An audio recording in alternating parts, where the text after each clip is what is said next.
Muy buenos días, son las 11 de la mañana en punto y a esta hora les damos la bienvenida a todos los participantes que nos acompañan a partir de este momento en la conferencia Introducción al Neuromarketing. Soy Miguel Gelo, junto con Juan David Alzate y María Mercedes López les damos la bienvenida. Recomendaciones antes de iniciar la conferencia del día. Si no pueden ver la conferencia en vivo, pueden hacerlo en formato grabado en nuestra página web www.unipymes.com o a partir de mañana en todas nuestras redes sociales. Segunda recomendación.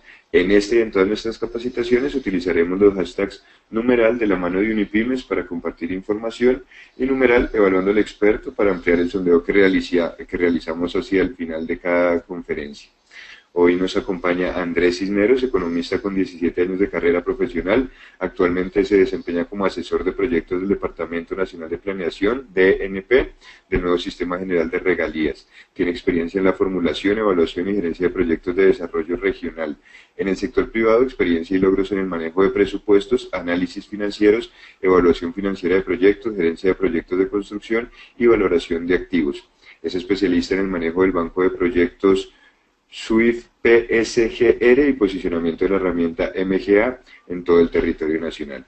Les recuerdo que esta conferencia se realiza en asociación con Envía, Enlace Operativo, Banco de Occidente, TCC, ETB, Cámara de Comercio de Ipiales, Cámara de Comercio de Buga y Colmas. De esta manera y sin mayores preámbulos, le damos la bienvenida a Andrés, quien a partir de este momento puede iniciar la sesión de hoy. Andrés, muy buenos días, bienvenido. Envío la invitación para compartir pantalla.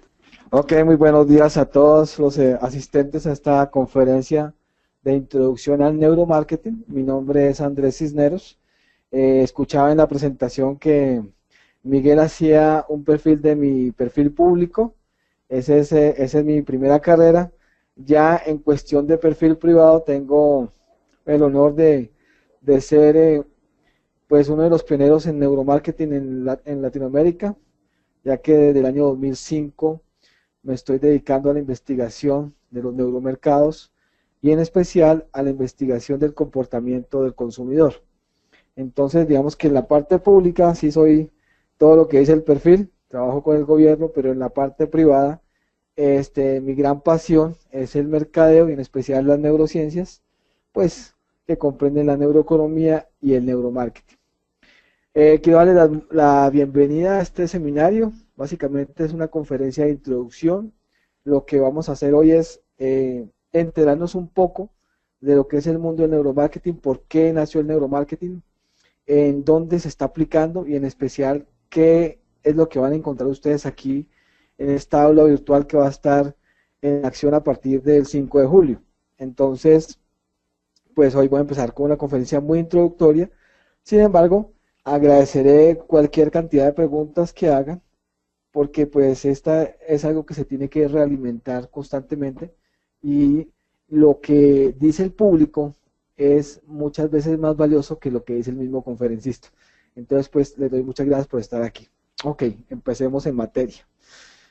Lo primero que les voy a contar es mi experiencia desde el punto de vista profesional y lo que me ocurrió a mí estudiando economía. Yo soy economista de profesión, ¿sí? Formado con todos los rigores de la economía matemática, econometrista, y pues de los 12 semestres que hice como economista, incluida la especialización, siempre me fundamentaron en modelos matemáticos, en modelos que asumían la racionalidad del consumidor, ¿sí? Esa es la primera parte a la que me voy a referir. Estos modelos de racionalización del consumidor entendían que el hombre o el consumidor o el inversor siempre se iba a mover por algo que se llama la maximización del beneficio o la maximización de la utilidad. Y en ese sentido siempre los modelos, tanto econométricos como financieros, asumían a un consumidor o a un individuo que solamente pensaba y que calculaba estratégicamente sus movimientos para obtener una tasa interna de retorno de sus inversiones o para obtener la máxima utilidad de sus consumos, ¿sí?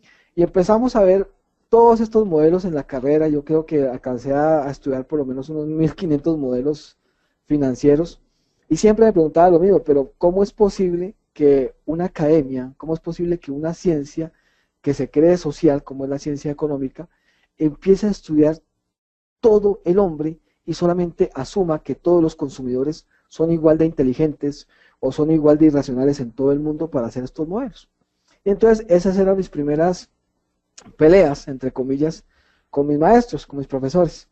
Yo muy inquieto empecé a investigar porque no entendía por qué siempre se asumía que el consumidor se iba a mover entre una maximización de utilidad o una maximización del retorno. Yo asumía que estamos viviendo en un mundo totalmente globalizado, en donde hay conectividad en tiempo real, y asumía que no es posible que se le esté insertando a un consumidor, ¿sí?, el prototipo de acción que debe tener siempre a partir de lo que él piensa racionalmente. Entonces empezamos a investigar y, oh sorpresa, hemos encontrado que obviamente el hombre no es totalmente racional, que tenemos a un hombre que es más de un 90% emocional, y eso destruye cualquier teoría económica. Para mí no fue una victoria, fue una tristeza, porque pues obviamente después de haber pasado tanto tiempo estudiando economía, estudiando modelos financieros, encontrar que los modelos realmente no servían para mucho, encontrarme con esta nueva realidad pues me abrió los ojos, y entonces empecé a investigar sobre eso. La primera pregunta: ¿qué ha ocurrido con el hombre racional? El hombre racional existe, porque obviamente la gente está pensando siempre desde un punto de vista del interés y de la maximización de utilidad, pero el hombre racional, ese hombre último que toma la decisión, es un compendio de muchas emociones y de muchos sentimientos que todavía no hemos logrado comprender. De hecho, las decisiones económicas nunca fueron totalmente racionales. Y yo con este capítulo, inclusive, comienzo mi primer libro, porque empiezo a evaluar en la historia muchas decisiones que se tomaron más por la maldad de sus protagonistas, más por el espíritu maquiavélico de sus protagonistas, que en realidad por las consecuencias económicas que traería. Bueno, la historia económica pues obviamente es amplia. Solamente tomando desde la era cristiana para adelante tenemos cantidades de historias, por ejemplo la historia del tulipán en la antigua Holanda y de las burbujas financieras, y entendemos que obviamente detrás de todas estas decisiones nunca hubo racionalidad. Lo que hubo fue una gran ambición, una gran codicia, una gran avaricia y muchos de los sentimientos oscuros que tiene el alma humana. Entonces, cuando decimos que no son totalmente racionales o que nunca fueron totalmente racionales, es porque en verdad la gente se empezó a equivocar, o los modelos económicos se empezaron a equivocar al intentar proyectar actitudes racionales, totalmente racionales del hombre, en economías totalmente irracionales, ¿sí? De hecho, la codicia y la avaricia en este momento son las realidades del alma humana.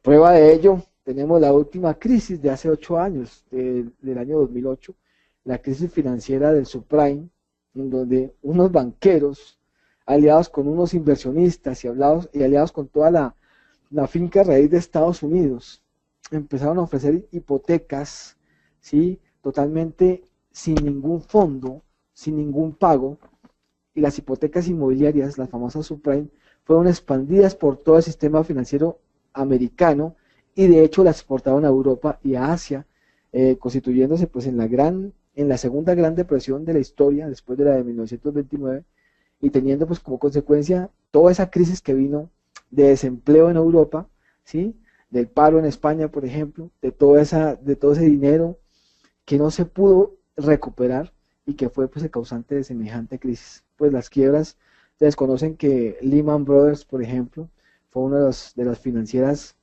que planearon esta catástrofe y cómo desapareció. Entonces, ¿qué movió a estas personas? ¿O qué las movió? Realmente no era el interés racional, realmente era una codicia y una avaricia de muchos banqueros que no se contentaban con tener millones y millones de dólares, sino que querían mucho más, Es impresionante el apetito que se abre por el dinero, y en estas grandes corporaciones cómo se consiguió que ese apetito afectara aún al más pequeño consumidor que quería simplemente su casa, que deseaba tener como sueño su casa propia, y cómo se utilizó todas estas emociones de ansiedad, de querer, de deseo, de querer conseguir las cosas, cómo se utilizaron a favor de unos pocos para entrar en semejante crisis.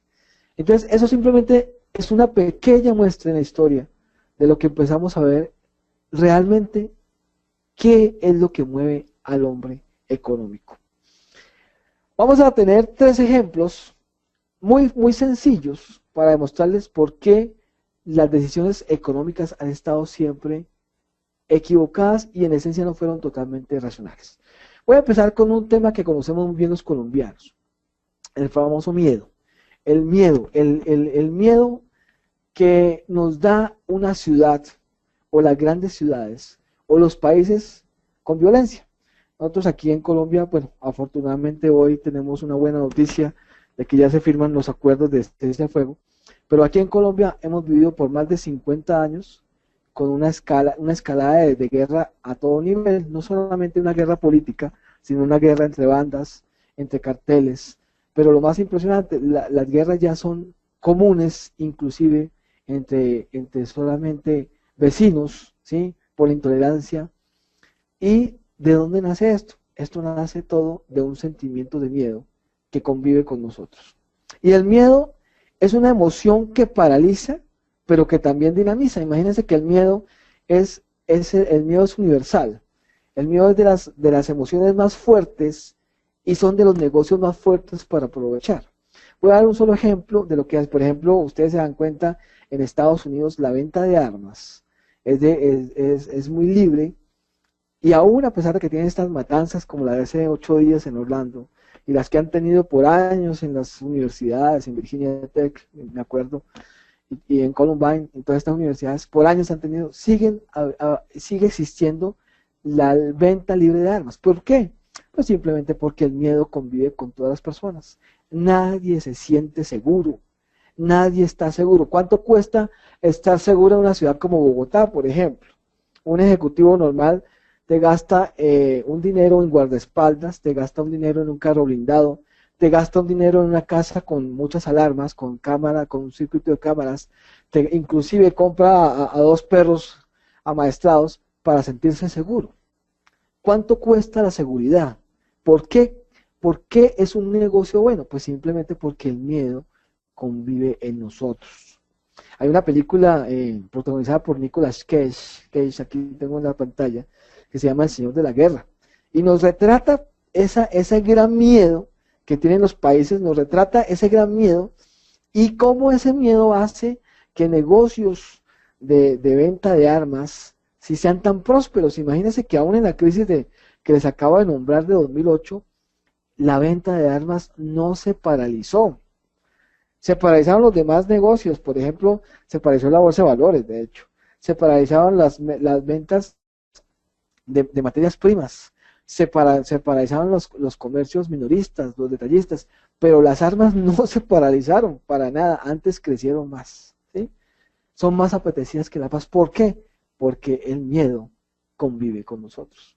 Y es una emoción humana. Y no hay modelo matemático, y lo digo por conocimiento de causa, no hay modelo matemático ni econométrico que se atreve a calcular el miedo, ni mucho menos lo que podría ser el factor de miedo en un mercado como el de las armas. Todavía no lo hay, no existe, porque seguimos y la academia sigue insistiendo en que el hombre es un hombre racional. Gran mentira. Primer ejemplo. Segundo ejemplo, el negocio del placer. El negocio del placer mueve millones. Hay un sentimiento a todos los humanos y es el placer en todo. Pero me voy a referir más exactamente a lo que es el placer erótico, el placer sexual. Es un negocio que mueve millones y millones de dólares. La pornografía en Estados Unidos, en Brasil, en Colombia, en Venezuela, aún en los países de la cortina de hierro, los antiguos países, en China, en Corea, estamos hablando de un negocio que en promedio tiene 1.000 millones de dólares por mes.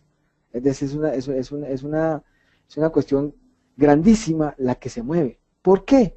Por el solo hecho de recrear los sentidos, de recrear el cuerpo, ¿sí? De tener esta exploración del placer humano continuamente y en especial el placer sexual. Y es la segunda emoción más poderosa, además del miedo, que mueve miles de negocios, ¿sí? Y yo me pregunto otra vez, ¿dónde está el modelo económico? ¿Dónde está el modelo econométrico, el modelo financiero que me proyecte a mí las implicaciones que tienen que haya nueva y mejor industria pornográfica hoy? No lo existe, todavía no hemos comprendido la dimensión. Por otra parte, no hay un estudio para comprender qué está pasando con nuestras emociones humanas y qué está pasando con las emociones humanas en el consumo. Es necesario comprender esto, ¿sí? Es necesario adaptar los modelos, de hecho, adaptar los modelos económicos a comprender estas emociones. Ustedes se dan cuenta aquí, en esta diapositiva, podemos ver las infinidad de emociones que tenemos en el día. En el día tenemos infinidad de emociones. Hoy, por ejemplo, es un día de emociones aquí en Colombia, me imagino que también en Chile, porque hoy nos enfrentamos en la Copa América. Es un día, y estoy seguro que estas imágenes que ustedes están viendo aquí, estas caras que tenemos aquí, van a ser todas las caras de todos los colombianos y de todos los chilenos cuando vean el partido, ¿sí? Y usted dirá, bueno, ¿y qué está pasando entre nosotros? ¿Por qué nos emocionamos tanto? Simplemente porque el hombre, el ser humano, no es un ser totalmente racional. El hombre es un ser emocional, en esencia, ¿sí? Entonces, ¿qué nos toca empezar a comprender? Pues tenemos que empezar a comprender las emociones humanas. Muy bien. Esto es una gran apertura para decir, basta ya de demasiados modelos financieros. Desde el punto de vista, como un economista, lo digo en esencia, estoy aburrido de los modelos financieros. Sirven, no puedo decir que no sirven, sirven, pero de un modelo pueden salir 500 escenarios y solamente aplicará a un escenario, ¿sí? Porque no tenemos la certeza del comportamiento del hombre. Y ahí es donde queremos llegar, a estudiar básicamente el comportamiento de la gente, consumidor e inversor. Por eso, cuando yo asesoro a las empresas y asesoro a mis clientes, les digo, miren, en esencia, para empezar a vender y vender bien, tenemos que olvidarnos de proyectar las ventas pensando que se van a repetir las mismas ventas del mes pasado. Ya esos modelos no existen. Yo tengo que construir una relación con el cliente día a día, comprenderlo, casi que convivir con él, para poder entender su necesidad. Y esto no me lo hace un modelo financiero. Un modelo financiero me enseña números que cuentan la historia de lo que pasó, pero no me dicen por qué pasó, ¿sí? Quiero que se graben eso. Los números cuentan la historia de lo que pasó, pero no me dicen por qué pasó, por qué sucedió. Y en esencia es lo que tenemos que aprender conociendo todo este sentido. Bien, vamos a escuchar a los pioneros. Entonces, como les decía, empecé a investigar y empecé a darme cuenta que yo no era el único en este océano de querer comprender y de querer alegar contra las teorías fundamentales de la economía. No, había mucha gente que estaba construyendo también sus consideraciones y atacando esos modelos que decían que el hombre era totalmente racional. Uno de ellos fue pues el profesor Daniel Kahneman, premio Nobel de Economía 2002, y es quien se decide a atacar plenamente, y ya junto con Gary Becker, a atacar a esa academia económica sólida de modelos econométricos, financieros y macroeconómicos, y deciden, oiga, aquí hay gente, por Dios, las personas, los seres humanos son los que decidimos la economía, no son los modelos económicos, ni siquiera son las instituciones, llámese Banco de la República, llámese Estado, no, son los seres humanos los que tenemos la decisión económica, los que compramos, los que gastamos, los que invertimos. Y entonces Daniel Kahneman empieza a hacer una serie de observaciones que son muy bien reflejadas en su libro Pensar lento, pensar seguro, pensar rápido, y que lo encontramos pues con su premio Nobel, y él empieza a definir el consumo del ser humano con otros factores totalmente diferentes a lo que nos había estado enseñando la economía. Una de sus frases más célebres es esta, dice: la felicidad está determinada por factores como la salud, sus relaciones familiares y de amistad, y sobre todo por la sensación de que usted está en control de cómo usted pasa su tiempo, algo que jamás va a entender un modelo financiero, ¿sí? La felicidad no la mide un modelo financiero, sus relaciones familiares no la mide un modelo financiero, la amistad no la mide un modelo financiero. Entonces empezamos a meternos en esta ciencia y empezar a combinar la economía con otras ciencias que eran necesarias combinarlas, como cuáles. Llegó la psicología a la ciencia económica, llegó la sociología a la ciencia económica, llegó la antropología cultural a la ciencia económica y por supuesto llegó la psiquiatría a la ciencia económica. Todas estas ciencias que básicamente exploran el comportamiento del ser humano, pues han sido llamadas las famosas neurociencias.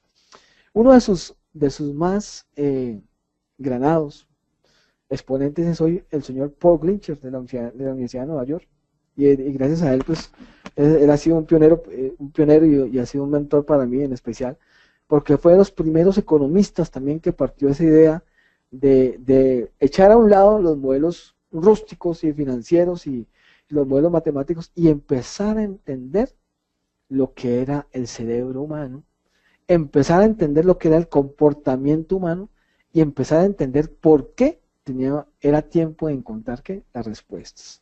¿Y las respuestas a qué?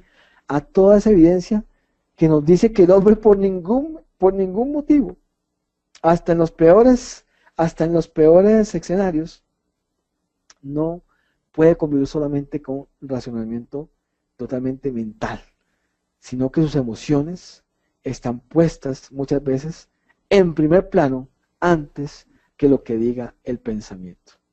Ustedes, bueno, yo creo que todos ustedes han estado alguna vez enamorados, ¿sí?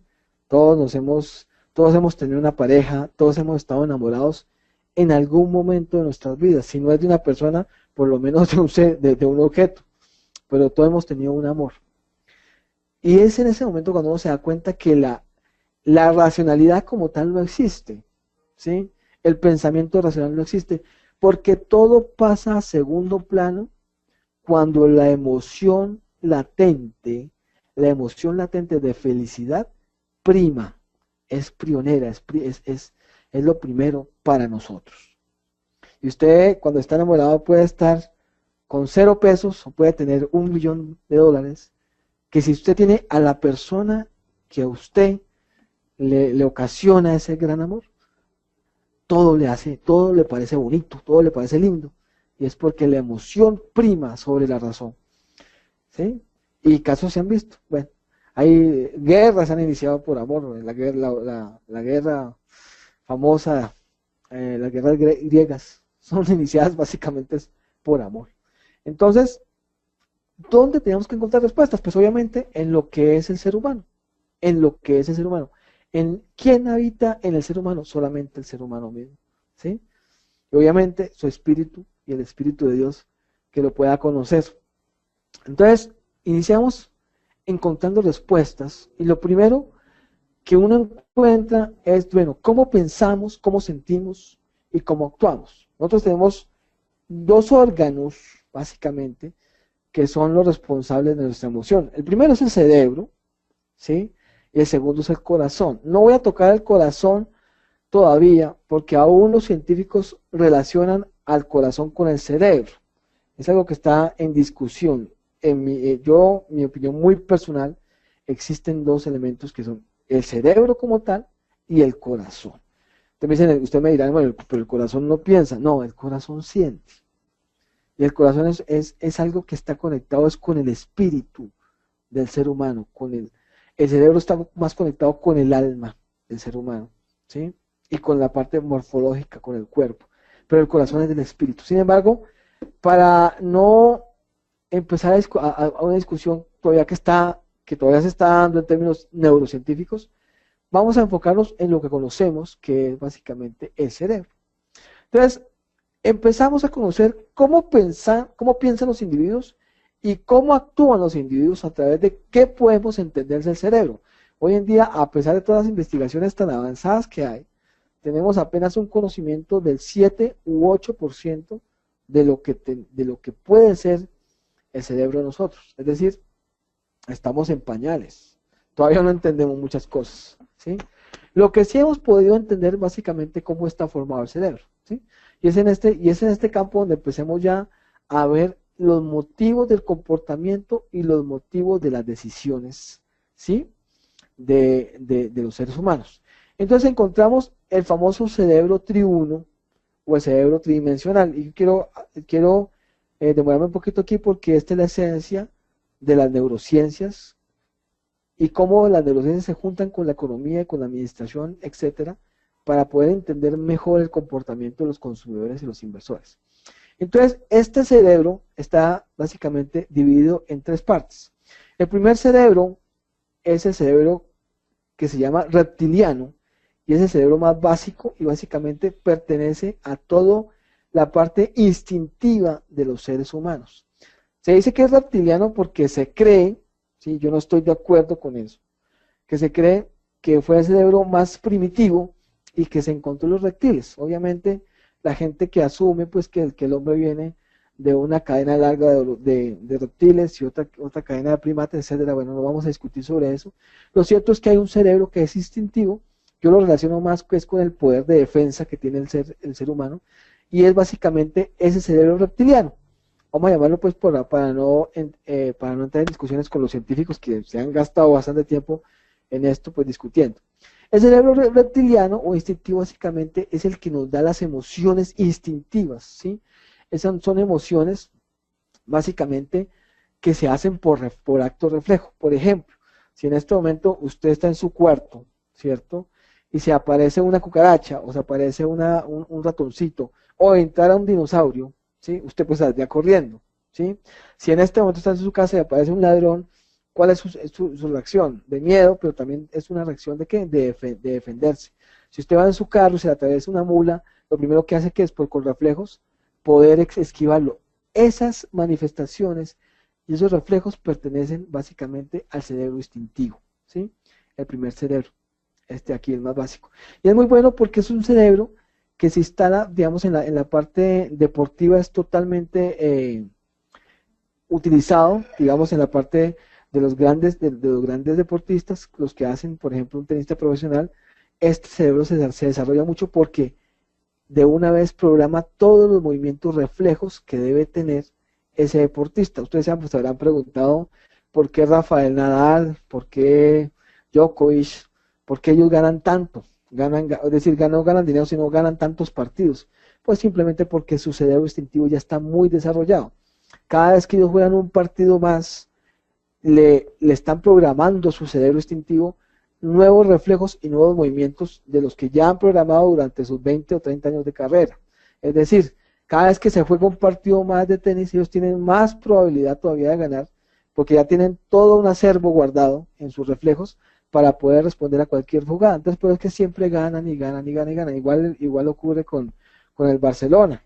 El Barcelona es un equipo que ya juega por instinto, ¿sí? Por reflejos. Entonces, entre más partidos tengan y más compitan con su modelo, ese cerebro instintivo está más entrenado, ¿sí? Y obviamente todo lo responden casi que automáticamente. Entonces, ese es el primer cerebro al que me refiero acá. Pero viene un cerebro muy interesante, que es el famoso cerebro límbico o el cerebro emocional. Y aquí en esta parte que está color morada, esta parte es la famosa cerebro emocional, perdón, el famoso cerebro límbico. Esta es la famosa silla del alma, lo que han llamado los psicólogos como la silla del alma. ¿Por qué? Porque es donde conviven todas las emociones, ¿sí? Las emociones, la ira, la amargura, la tristeza, la felicidad, la euforia grupal sobre todo, conviven aquí en este cerebro límbico. Y si ustedes se dan cuenta, está por encima del ¿qué? Del cerebro instintivo, ¿sí?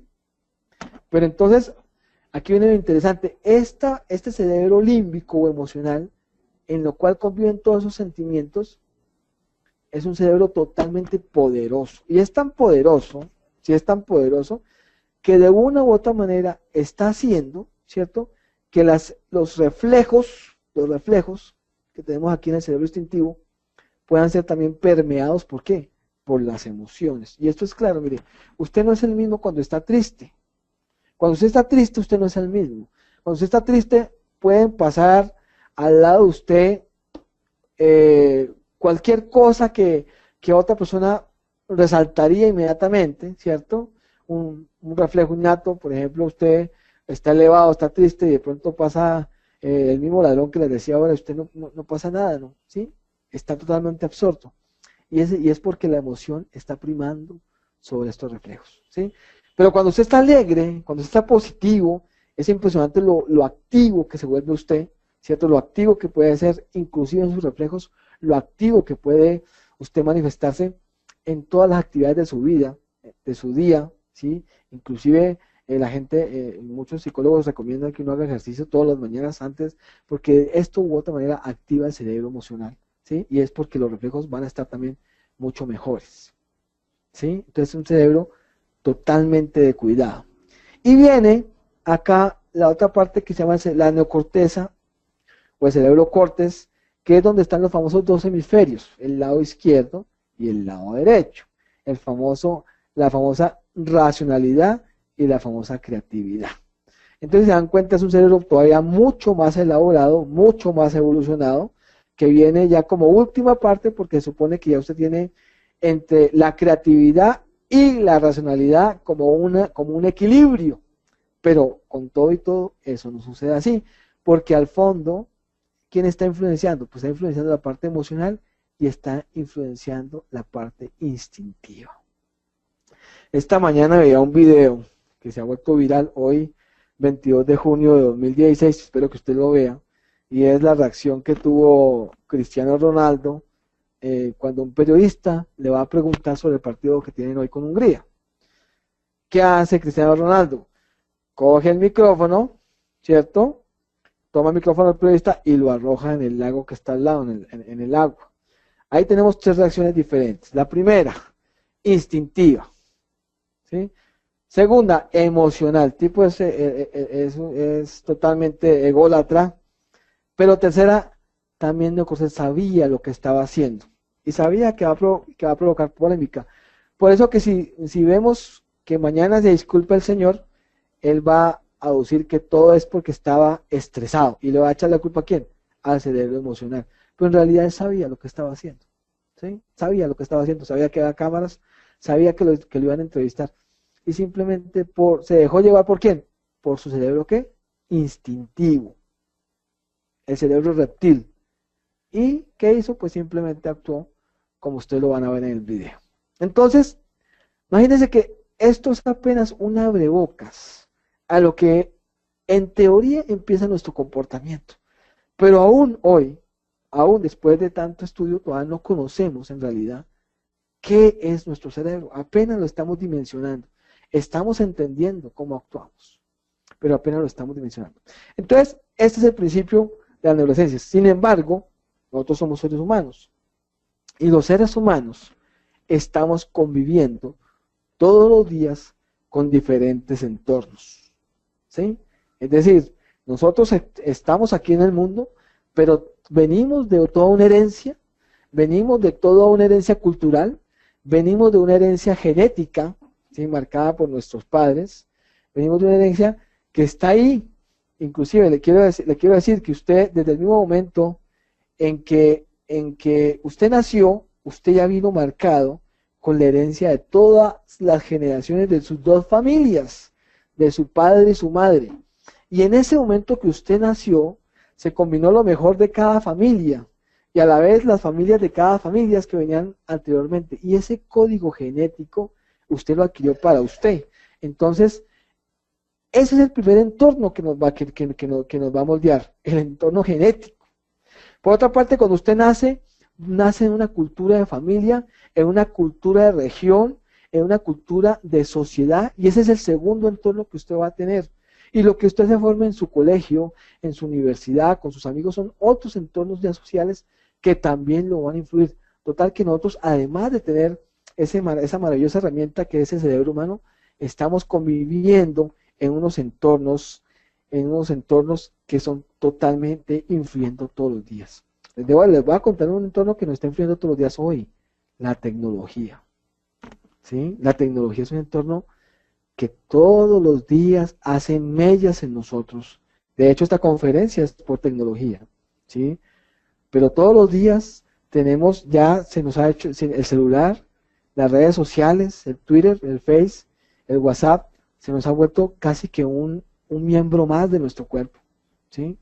Y esa es la influencia tan aterradora que tiene el entorno tecnológico en nuestras vidas, que hoy en día el tiempo pasa más rápido.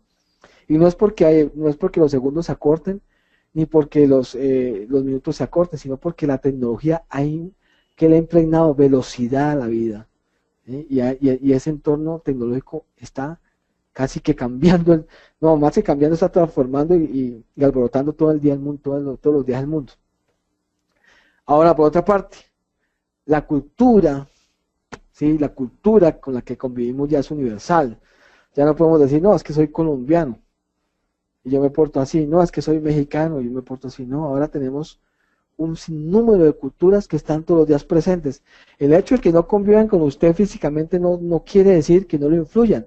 Hoy en día tenemos tribus de consumidores de diferentes marcas, de diferentes productos, de diferentes servicios que están ahí como uno solo y no necesariamente están compartiendo un espacio físico, no necesariamente están compartiendo un territorio físico, sino que se encuentran en todo el mundo. Voy a dar un ejemplo, por ejemplo, los que somos hinchas del Fútbol Club Barcelona, somos una comunidad mundial, y yo no vivo en Cataluña, yo conozco Cataluña, y no me considero catalán para ser hincha de Barcelona, y así en China, y en Argentina, y en Perú, etcétera, etcétera, porque es una cultura que nos une, ¿sí?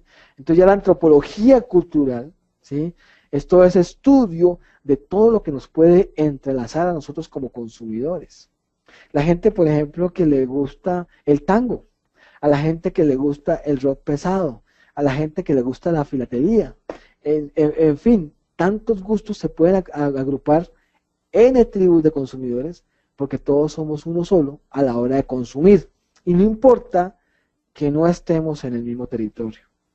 Es algo que es bien interesante y es un entorno que está influenciando directamente sobre nosotros los consumidores. Muy bien, y como les decía, lo más importante es entender nuestro código genético. ¿Cómo y qué hemos adquirido de nuestros padres? ¿Por qué caminamos de esta manera? ¿Por qué hablamos de esta manera? ¿Qué talentos nos heredaron? ¿Y qué no nos heredaron también? ¿Por qué soy afín a esta música? ¿Por qué soy afín, cierto? ¿Por qué tengo estas destrezas? Etcétera, etcétera. Todo está en nuestro código genético. Muy bien. Entonces, ¿a qué nos lleva esto? Pues simplemente que nosotros como seres humanos, ¿sí? Somos demasiado complejos, y lo más importante, como consumidores e inversores, somos aún más complejos. Entonces, el camino es entender que las neurociencias. Y es aquí, en las neurociencias, después de todo este discurso que les he dado, es donde empiezan a hacer el famoso neuromarketing, ¿sí? Aquí en las neurociencias. Muy bien. Entonces, ahora sí, hablemos de qué es neuromarketing. Pues básicamente el neuromarketing es ya entender que el consumidor y el inversor son seres humanos que son distintamente y son muy especial, ¿sí? Y son alejados totalmente de lo que los modelos financieros y económicos nos intentan, ¿cierto?, imponer. El consumidor es una persona, es un mundo tan diferente al de al lado, tan diferente en la familia como los dedos de la mano. Es entender que el consumidor se mueve por emociones, que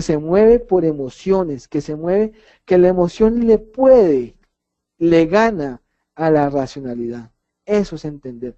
Y el neuromarketing, en esencia, empieza a entender cómo se puede afectar o cómo afectan los productos y los mercados a nuestro poder de decisión que básicamente radica en ese cerebro. Ese es el neuromarketing. Y esa es la razón por la que estamos acá. Entonces, descubrimos en esencia cómo, atención, aquí ya me voy a meter con la parte que nos corresponde como empresarios, y es que descubrimos cómo influenciar al consumidor. Descubrimos cómo influenciar básicamente a nuestro consumidor, a nuestro cliente, cómo influenciarlo. Y es algo bien interesante porque todos los días entendemos que los entornos cambian y se mueven y que los entornos también influyen al consumidor y que todo esto penetra la mente del consumidor. Entonces, en esencia, ese es el neuromarketing. Ahora bien, ¿qué es lo que nos está moviendo? El mes pasado terminó un estudio con 750 personas, las cuales las cogimos de 5 ciudades de Colombia: Bogotá, Medellín, Barranquilla, Cartagena y Popayán. Y hicimos unos seminarios, unos focus group, básicamente, para entender, ¿sí?, qué nos movía, qué nos mueve el corazón, donde habían, pues, la mayoría eran, más o menos, estamos hablando de un 52% mujeres, 48% hombres, de diferentes profesiones, todos con un nivel de educación media, más o menos, y empezamos a estudiar qué es lo que nos estaba moviendo aquí en Colombia. De hecho, esto sale publicado en mi segundo libro, que se llama Finanzas Conductuales. Y una de las experiencias que aprendíamos es que a todos los seres humanos nos atraen, en esencia, un sueño, ¿cierto? Un sueño, y ese sueño tiene que ver con belleza, el sueño tiene que ver con placer, y el sueño tiene que ver, en esencia, con una historia romántica. Entonces, y entendía, por ejemplo, cuando a las mujeres se les venden perfumes, como el que vemos aquí, el caso de la marca Calvin Klein, entendía cómo es de importante rodear a la mujer, no solamente reflejarla en su belleza natural, sino rodearla de una historia que pueda vivir, la historia del cuento de hadas. Y en esencia, el neuromarketing hace eso: poder transmitir y construir historias para el consumidor, para que lo que nos mueva, ¿sí?, pueda acelerar las cosas para poder comprar y vender. Entonces, como les comentaba, en este estudio encontramos una cantidad de correlaciones que me parecieron interesantes. Pues fue un estudio de más o menos 1 año y medio, y acabamos el mes pasado, y entendía también que el colombiano, en esencia, es un ser muy especial. Yo no, bueno, me están escuchando de pronto de otras regiones de Latinoamérica, pero entendía que el colombiano es un ser supremamente especial, supremamente diferente, porque de hecho aquí convivimos en más de 15 culturas en un mismo sitio y no nos damos cuenta, sino hasta que nos une un objetivo común. Bueno, por ejemplo, les decía el caso de la Selección Colombia, pero es en esencia un sinnúmero de sentimientos que quieren encontrar una historia, ¿sí?, y hacer esa historia realidad. Y eso es lo que nos está moviendo. Un economista, también como yo inquieto, sacó un libro hace ya 10 años que se llama Las marcas del amor, las low marks. Dice: el futuro detrás de las marcas, más allá de las marcas. Y entendía que como consumidores nos casamos con ciertas marcas, ¿sí? Ya porque miren lo interesante, porque nos dan seguridad, es decir, nos dan ese sentimiento de confianza, que es el antónimo al sentimiento de miedo. Es decir, si tenemos miedo, buscamos quien nos dé confianza y quien nos da seguridad. Y también tenemos que las otras marcas amadas son las que nos dan placer, ¿cierto? Nos dan un momento de felicidad. Y entendía por qué, por ejemplo, Coca-Cola, que lleva años, 100 y pico de años en el mercado, 128 años en el mercado, también hace de la famosa chispa de la vida, que fue la propaganda de los 70, todavía tenga cierto sentido en la felicidad o en la euforia. Entendía todo esto. Y esto solamente lo tenemos, ¿sí?, porque después de historias de consumos, de muchos años de consumos, hemos aprendido ¿a qué? A encontrar refugio a nuestros sentimientos más ocultos. ¿Cuáles? Por ejemplo, los 3 que vimos al principio: al miedo, ¿cierto?, es decir, protección; al miedo y la inseguridad, encontrar protección; a la tristeza y el aburrimiento, encontrar felicidad, ¿cierto?; al aburrimiento, encontrar placer. Entonces, todas estas marcas, en esencia, están buscando es encontrar lo que a ti te hace falta sentimentalmente. Voy a ponerles un ejemplo, bueno, me perdonarán de pronto si ofendo a alguien, pero digamos aquí en Colombia está muy marcado las aerolíneas aéreas, las aerolíneas, perdón por la redundancia, las aerolíneas. Aquí en el caso de Avianca, por ejemplo, eh, tenemos una historia con Avianca de reconocimiento de más de 75 años, y Avianca en cierto sentido genera seguridad. A pesar de las múltiples administraciones que ha tenido, a pesar de las múltiples fusiones que ha tenido, la marca Avianca encierra seguridad. De hecho, usted va al aeropuerto y está Latam, está Avianca, está Satena, para hablar aquí en Colombia, y usted compra Avianca por seguridad. Y realmente todos son seguros, porque nadie vuela para matarse, eso sí está claro. Pero usted, la marca Avianca, le da cierta seguridad. Por lo menos los que volamos frecuentemente, pues nos da seguridad. Y usted se pone a pensar, ¿qué es lo que hacen en las cabinas? Entonces, como les decía, las marcas representan en nuestra vida sinónimos de seguridad, sinónimos de placer, sinónimos de comodidad. Entre más marcas colocamos, pues obviamente más influenciado va a estar nuestro cerebro a comprarlas. Cuando trabajamos en neuromarketing, y estoy hablando desde el punto de vista de trabajar con empresarios, lo que hacemos en neuromarketing es básicamente afianzar seguridad en el cliente en su parte emotiva por su marca. Es decir, empezamos una relación uno a uno, no la relación de antes que tenía el mercadeo tradicional, una relación de simplemente segmento de mercado.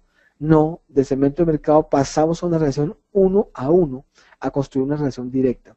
Como yo les decía, casi que convivir con el cliente, porque se trata de que de verdad el cliente ame su marca. Cuando un cliente ama su marca, simplemente compra por encima de todo.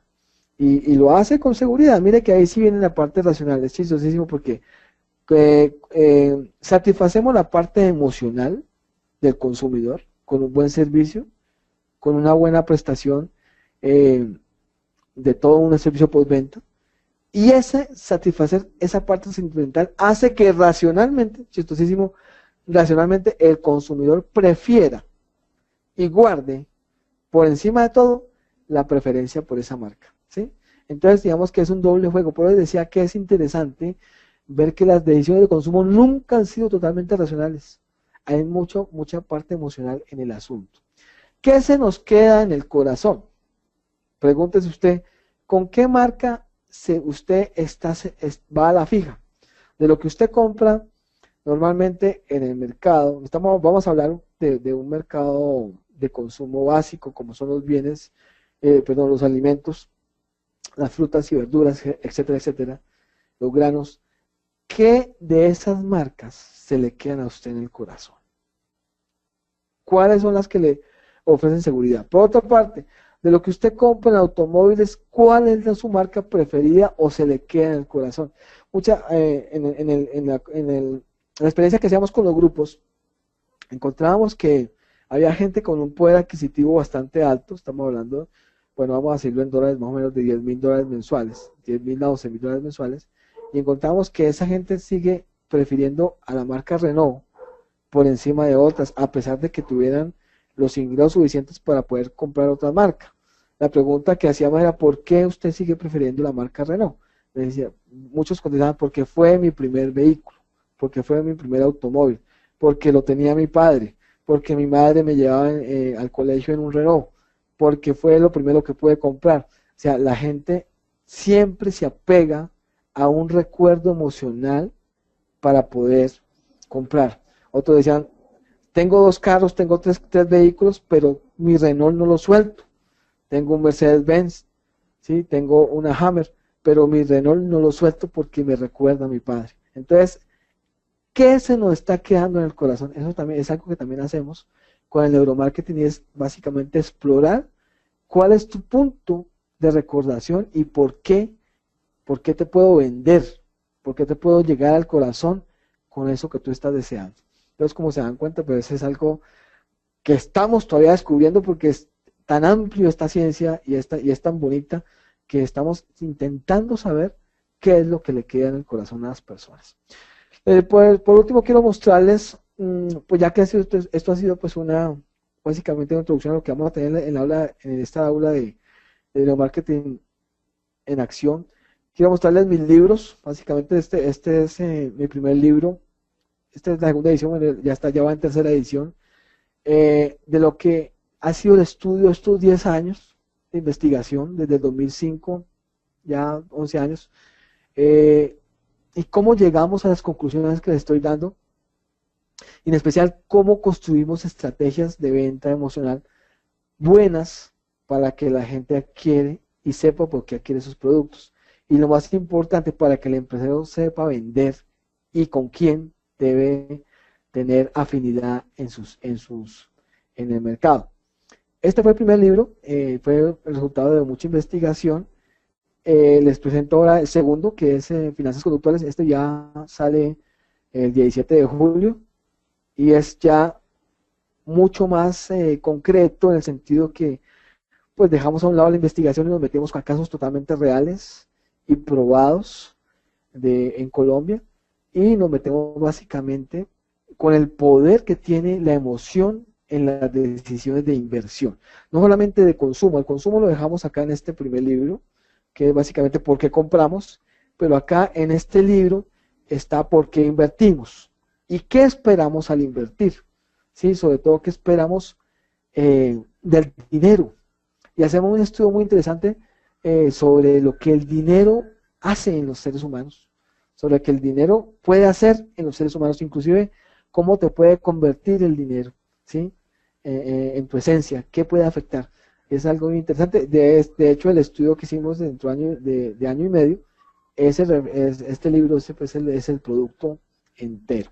Entonces, pues yo los invito a que sigamos en esta aula interactiva que va a estar abierta a partir del 5 de julio, y podamos ya tratar todos estos temas uno por uno, y en esencia enseñar a los empresarios a mantener una estrategia emocional, sobre tener un conocimiento detallado de su cliente, y al consumidor, que somos todos, saber por qué consumimos y qué nos está moviendo el mercado. Y también no caer, porque tengo que ser sincero, no caer en las trampas que ya está utilizando la gente para manipularte, porque en esencia el neuromarketing pues es una manera de manipular. Uno tiene que ser muy ético, porque esta es una arte ciencia que se presta también para manipular las mentes del mercado. Entonces les doy muchas gracias por su atención y respondo preguntas a partir de este momento. Gracias. Andrés, muchísimas gracias por la conferencia de hoy. En efecto, vamos a dar inicio al espacio de preguntas. Les recuerdo que para interactuar lo pueden hacer haciendo clic en la manito de color verde que aparece en el panel en la parte superior derecha de la pantalla. Eso es para hacerlo a través del micrófono, o pueden formular sus preguntas y comentarios vía chat. Antes de iniciar la ronda de preguntas, vamos con nuestra acostumbrada encuesta interna para conocer sus apreciaciones con respecto a la sesión. Para contestar, solo deben dar clic a una de las opciones en pantalla. La pregunta es, ¿se desarrolló con claridad la conferencia de hoy? ¿Se desarrolló con claridad la conferencia de hoy? Para contestar, solo deben dar clic a una de las opciones en pantalla. Les recuerdo que para nosotros es muy importante que realicen el sondeo, pues es la manera en que evaluamos a los conferencistas, y nuestros dos hashtags, numeral de la mano de Unipymes para compartir información, numeral evaluando al experto para ampliar el sondeo y tener una mejor devolución para Andrés en este caso. De esta manera cerramos el sondeo. En pantalla van a tener el correo al que le pueden hacer llegar a Andrés las preguntas que no podamos resolver en vivo o que surjan a partir de la sesión. Pregunta Wilmar Betancourt. ¿Es aplicable no solo para productos masivos, sino también para productos industriales? En efecto, también es aplicable para productos industriales. De hecho, uno de los principales productos industriales pues, es el automóvil. Y el automóvil ya es producido, dejó de producirse tanto en masa para poder tener características especiales para los consumidores. El caso del Vertin es un automóvil que se construye su parte de chasis totalmente industrial, pero en la parte de acabados, como el timón, como los asientos, son hechos por artesanos porque comprendieron que el consumidor estaba buscando ser tratado mucho más como un ser humano que como una ficha del mercado. Entonces, de hecho, se puede aplicar no solamente para detallistas, sino para toda la parte industrial. Gracias, Andrés. Pregunta Karen Dayana. ¿Está estipulado que exista pena a empresas que utilicen el neuromarketing para manipular? Pues mira que eso es un nuevo campo. De hecho, no está estipulado aún, pero sí es un hecho que se está manipulando a la gente con neuromarketing, no solamente en el mercado, sino también en la política, ¿no? De hecho, Enrique Peña Nieto en las pasadas elecciones en México manipuló a sus electorados con neuromarketing. Y sí, y aunque la línea es muy delgada, porque yo puedo pasar de influenciador a manipulador, aunque la línea es muy delgada, aún no existe reglamento, ni no existe legislación para eso.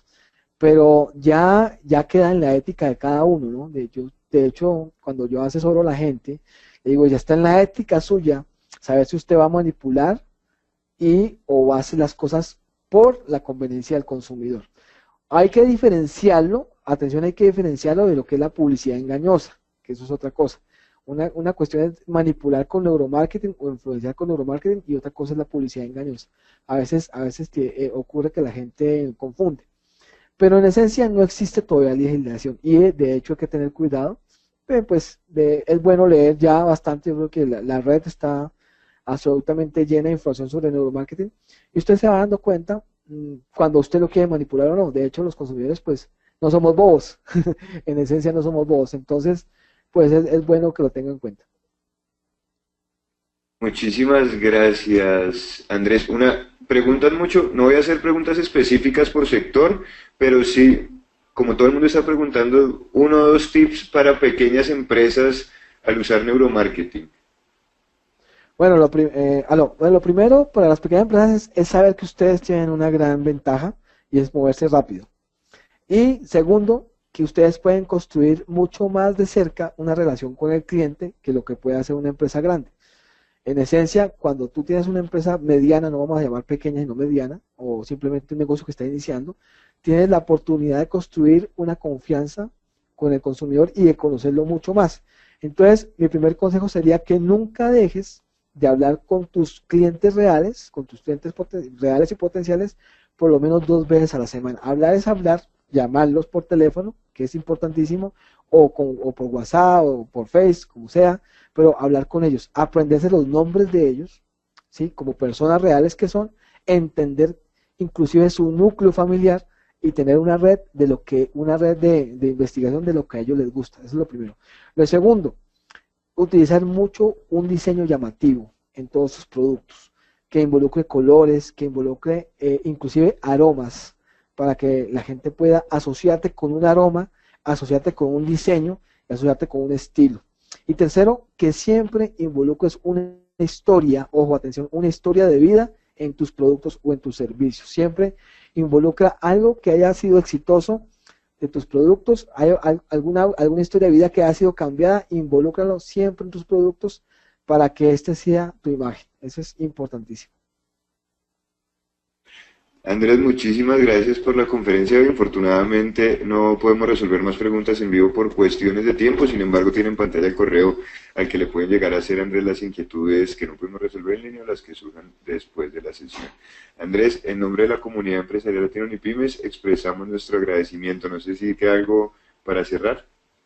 Sí, gracias Miguel. En esencia invitarlos a todos al aula interactiva que vamos a tener a partir del 5 de julio. Neuromarketing en acción y donde vamos a tener todos los temas detallados uno por uno y vamos a empezar a hacer unos seminarios en vivo y más que todo vamos a programar con cada cliente su incidencia real en tiempo real de cómo aumentar sus ventas. Es algo que en lo que me he comprometido y que quiero hacerles la invitación para que podamos ver en tiempo real cómo funciona el neuromarketing. Andrés, nuevamente muchísimas gracias. A ustedes, señoras y señores, les damos las gracias por su permanencia y atención. Estaremos de nuevo con ustedes el miércoles 29 de junio a las 11 de la mañana en punto con la conferencia El papel de las empresas frente al posconflicto, con el experto Luis Arturo Rojas Roa. Unipymes, la comunidad empresarial latina, les desea una feliz tarde. Hasta pronto.